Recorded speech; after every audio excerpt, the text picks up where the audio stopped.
E aí, pessoal?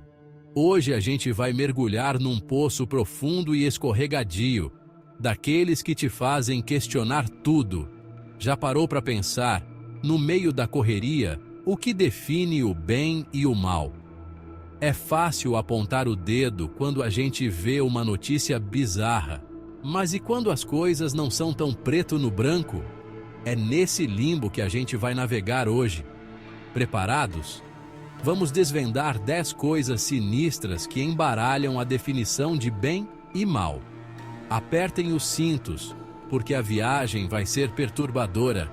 Fiquem ligados até o final, porque eu tenho um mistério que vai fazer vocês questionarem a própria natureza da bondade e da maldade. Sem mais delongas, vamos lá. Cara, já parou para pensar como algumas ideias, mesmo quando começam com a melhor das intenções, podem acabar em tragédia? A história está cheia de exemplos de ideologias que justificaram atrocidades em nome de um bem maior. É a velha história dos fins justificam os meios, sabe? A busca por um mundo ideal, tipo um Brasil utópico, pode levar ao sofrimento, à opressão e até mesmo ao extermínio. Líderes carismáticos manipulam as massas, prometendo um futuro brilhante enquanto semeiam o terror e a destruição. Igualzinho aqueles políticos que aparecem só em época de eleição, né?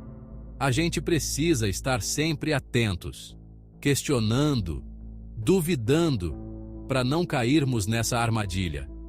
Afinal de contas, o caminho para o inferno, muitas vezes, é pavimentado com boas intenções. Se tem uma coisa que arrepia até a alma, é a manipulação. E quando a ferramenta para isso é a mídia, que tem o poder de moldar mentes e influenciar multidões, o caldo entorna de vez, né? A gente gosta de pensar que a informação nos liberta, mas e quando a própria informação é distorcida, manipulada, para servir a interesses obscuros? A censura impede o livre pensamento, a liberdade de expressão, que são pilares de uma sociedade justa e democrática. É por isso que a gente precisa ser críticos, buscar diferentes fontes de informação, questionar tudo o que nos é apresentado como verdade absoluta. A tecnologia, meus amigos, é uma faca de dois gumes. De um lado, a inteligência artificial, a IA, surge como uma promessa de futuro brilhante, com avanços incríveis na medicina, na comunicação, em tudo. Mas como tudo na vida, tem um lado B da moeda que não é tão bonito assim. Governos e empresas utilizando a IA para vigiar a população, para prever comportamentos, para controlar as massas. Parece até coisa de Black Mirror, né? O que é certo é que a gente precisa ficar de olho aberto para garantir que a IA seja utilizada para o bem da humanidade e não como uma ferramenta de controle e opressão. Afinal de contas, num mundo cada vez mais tecnológico, a nossa liberdade pode depender da nossa capacidade de controlar as máquinas, e não o contrário. A busca pelo conhecimento, pela cura de doenças, pelo avanço da ciência, sempre moveu a humanidade. Mas e quando essa busca ultrapassa os limites da ética, da moral, da compaixão? A história está manchada de episódios macabros de experimentos científicos que deixariam qualquer um de cabelo em pé. As atrocidades cometidas em nome do progresso científico são um capítulo obscuro da nossa história, uma lembrança terrível do quão fácil é justificar a crueldade em nome de um bem maior. A ética, a compaixão, o respeito pela vida humana precisam ser os pilares que guiam a busca pelo conhecimento. Do contrário, corremos o risco de repetir os erros do passado. E aí, meus amigos, a conta pode ser muito alta. Essa aqui vai fazer vocês questionarem tudo o que sabem sobre liderança. Quem nunca ouviu falar que, para chegar ao topo, é preciso ser frio, calculista, implacável? Estudos mostram que a psicopatia é mais comum entre líderes do que na população em geral. Claro que nem todo líder é um psicopata. Será que o sucesso exige um pouco de maldade? A resposta, meus amigos, cada um encontra dentro de si. A fé, a crença em algo maior que nós mesmos, sempre foi um pilar fundamental para a humanidade. Mas e quando essa fé, essa devoção, exige o sacrifício do indivíduo em nome do coletivo? Aí a gente entra num terreno pantanoso, onde a linha entre o bem e o mal se torna ainda mais tênue. Em diversas religiões, o sacrifício pessoal em nome de Deus, da comunidade, da fé, é visto como um ato de devoção, de altruísmo, de entrega. Mas e quando esse sacrifício se torna extremo? Quando o indivíduo é completamente anulado em prol da religião? E quando dogmas e tradições milenares são usados para justificar a opressão, a violência, a intolerância? No final das contas, a verdadeira fé nos torna melhores, mais justos, mais humanos. E não o contrário. Já ouviram falar em filantropia? Bilionários doando fortunas, construindo hospitais, financiando projetos sociais. Parece bondade em ação, né?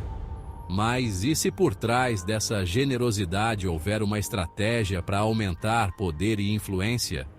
É a ganância benevolente, empresários acumulando fortunas enquanto se dedicam a causas sociais. Essa filantropia é altruísmo ou uma forma de silenciar críticas? Precisamos de uma mudança estrutural, um sistema mais justo e igualitário. A justiça é um conceito complexo, cheio de nuances e paradoxos. Crescemos aprendendo que o crime não compensa e que a lei deve ser cumprida. Mas e quando a própria justiça falha? E quando a linha entre o certo e o errado se torna tênue? Precisamos acreditar que a justiça verdadeira é o único caminho para uma sociedade mais justa. A guerra, meus amigos, é a expressão máxima da nossa irracionalidade, da nossa capacidade de crueldade e destruição. E no meio desse caos, desse turbilhão de violência e morte, surge um dilema moral que assombra a humanidade desde a Segunda Guerra Mundial: a bomba atômica.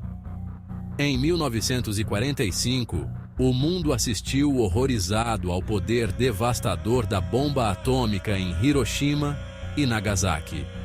A bomba atômica, mesmo após décadas do seu uso, ainda levanta debates acalorados sobre a ética na guerra, sobre os limites da violência, sobre o futuro da humanidade. No final das contas, a gente precisa se perguntar: até quando vamos conviver com essa espada de Damocles pairando sobre nossas cabeças? A resposta, meus amigos, está em nossas mãos. A gente viaja no tempo agora, explorando os confins da história, para entender como a cultura molda nossa percepção de bem e mal. E nada mais intrigante do que os sacrifícios humanos praticados por civilizações antigas, como os astecas e os maias. O que pra gente hoje parece barbárie, para essas culturas era um ato sagrado, necessário para manter a ordem cósmica, garantir a fertilidade da terra, apaziguar a fúria dos deuses. Os sacrifícios humanos, por mais chocantes que sejam, nos mostram como a moral, a ética, o conceito de bem e mal, são construções sociais, moldadas pelo tempo, pela cultura, pelas crenças de cada povo, e que muitas vezes o que consideramos errado, abominável, pode ter sido visto como um ato nobre, necessário, em outro tempo e lugar. E aí, pessoal? Depois dessa viagem perturbadora pelos cantos mais obscuros da mente humana, fica a pergunta: o que define o bem e o mal? Será que existe uma resposta única, absoluta, para essa questão milenar?